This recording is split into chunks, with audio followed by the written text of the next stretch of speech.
know he's not on steroids, bottom line. So this whole thing, we look at it as a positive because this is good for us. I mean, we got trashed in the newspapers and by a bunch of people that were, you know, insinuating things, and if it was true or not, I mean, they just took it way, way, way far out on a limb. Yeah. And now it made us wake up, and we're going to prove, and we're going to be the role models for all the other athletes and anybody else that is ready to drug test. Yeah. Okay. I mean, I wish the NFL would adapt Vince McMahon's new drug policy. Okay, Alzado mentioned that there is a growth hormone that can't be detected with some of the tests. Now, will the WWF test detect this growth hormone? I don't know. I mean, I don't know anything about growth hormone. Bottom line, I've heard several athletes say that growth hormone, several bodybuilders in the gym, you hear them talk that growth hormone can't be detected or they take it before contests, but the bottom line, that's not my subject. I don't know anything about it. I know. You were 800 pounds when you were 5. Yeah. You know? No, but growth hormone, that's a whole different trip. That's something new. Man, you should see how many home runs I used to hit. I used to hit them on the inside of the handle and put them out over the fence. Yeah. Have you ever heard of this? I saw a guy on a program named Billy Graham, not the Reverend, but a wrestler. What's up with him? Well, superstar Billy Graham apparently in the 70s was one of the top wrestlers, one of the top draws. I was a big fan of his.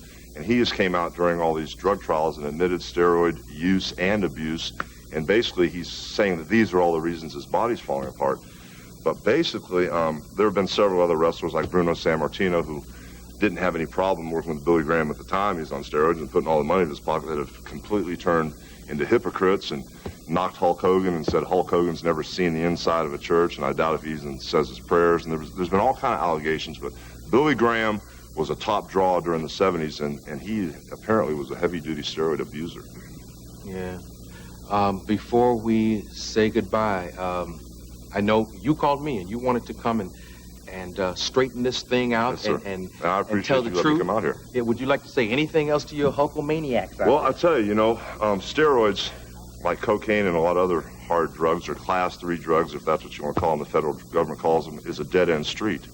And basically, as far as kids trying to get into athletics, and this is the 90s, the era of the fitness, stay away from those type of drugs because basically there are all kind of side effects and adverse reactions. And from what I can tell you, I've got a wife and 2 kids, and I don't want to miss 1 second or do anything that's going to take 1 second away from my life to be with my wife and kids.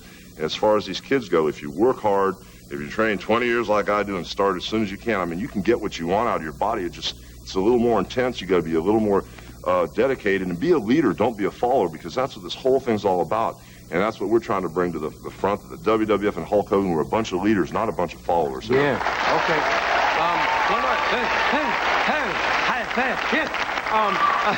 No, very quickly, and I have to ask you this question. I was so sad when Lyle was here because he's given a lot to football fans, and it made me so sad. What do you think about the guys who sell steroids, these doctors? Aren't they like pushers? What should happen to them? Gosh, I don't know. The only way... Don't mention specifically. No. The only way to get these steroids apparently is from doctors. And I mean, I don't know what the government's going to do. I don't know if they're going to go after the guys that use them now or where they're going to go with this thing. But everybody needs to realize you can't get these things unless you get them from a doctor. And basically, I think if they could cut this thing off at the source, they could straighten this whole deal out. And that's about all I get to say. Yeah. Because they're pushers, man. Well, I mean, the steroids are illegal now, and you cannot take them for bodybuilding or muscle development. But basically, even the stuff that they gave you to help you get well? That stuff is illegal now, but that stuff that they gave me, if you have a muscle tear or you get injured like running in the Olympics and you have to decide whether you're going to get cut on or do the sports therapy, they are still an option.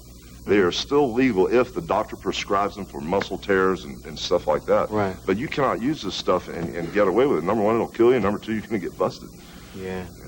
Thanks for coming by. Hey, man, what you going to do? Strange that he found it so strange that he would actually go on a national televised show and say that he had never used steroids, only for medical reasons. That when I first met him in 1975, 76 time frame, that he told me he had been taking steroids, injecting himself with steroids for a full year before he met me. You know, and he said that to my face. And then to get into his career, his extremely successful career, and then to go on to a national televised show like that and deny that he had ever taken steroids was almost so, it was so ridiculous that it was laughable. And I found it so.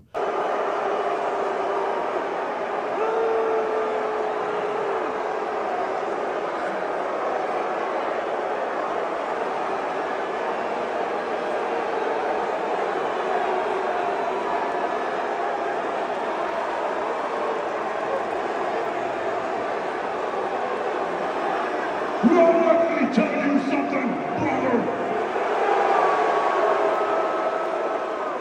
You know something, maniacs?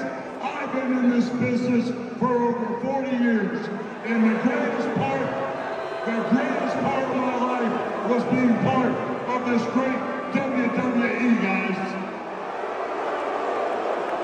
You know, I've had all kind of tag team partners over the years, but you, the fans, have been my greatest tag team partner because you guys have stuck with me through thick and thin, dudes.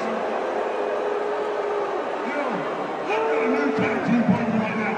I got Hulk Hogan's Real American Beer that I've teamed up.